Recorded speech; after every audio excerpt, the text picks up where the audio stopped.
Arestado ang 5 individual na sangkot umano sa drug race dyan sa lungsod ng Maynila.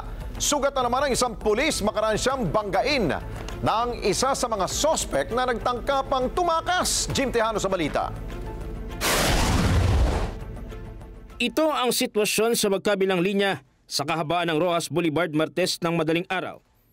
Mistulang normal ang daloy ng mga sasakyan ng mga panahong iyon. Pero ilang saglit lang mapapansin ang mga humaharurot na rider na tila hindi alintana ang peligrong dulot sa kanilang buhay.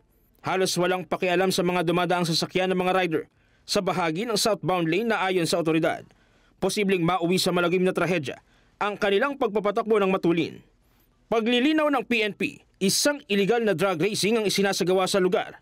Ayon na rin sa isang concerned citizen. Dahil dito agad nagkasa ng surveillance sa mga tauhan ng Remedios PNP. May mga grupo po na nagtitipon-tipon doon ng mga nakamotor. And upon verification, sir, pinuntahan po namin sila to hold them for verification purposes. But apparently, unfortunately, nung pagkapunta po namin sa kanila is bigla na lang silang nagpulasan. Isa sa mga sumitang pulis, sugatan makaraang bungguin ng isa sa mga nagtangkang tumakas. I-hold lang po sana sila, papahintuin.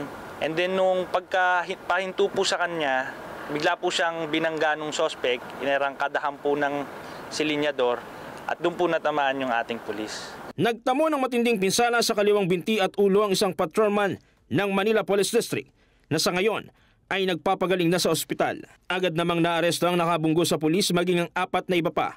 Na-recover naman sa kanilang mga modified na motor. Sa investigasyon, mistulang racetrack kung ituring ng mga ito ang bahagi ng Roxas Boulevard kung saan naglalaro sa 50,000 hanggang 100,000 piso ang taya ng mga ito sa iligal na aktibidad na kadalasang isinasagawa tuwing weekend.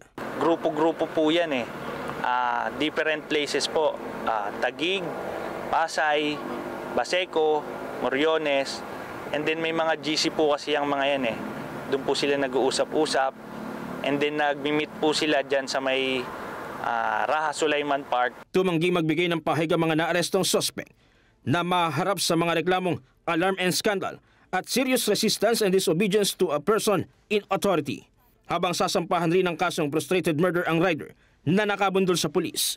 Jim Tejano, para sa mata ng Agila. Matatag, matapang, matapat. Maraming salamat sa inyo pong pagsubaybay sa Mata ng Agila Primetime. Para malaman ang matatag, matapang at matapat na mga balita, i-follow lamang at mag-subscribe sa @Net25 TV.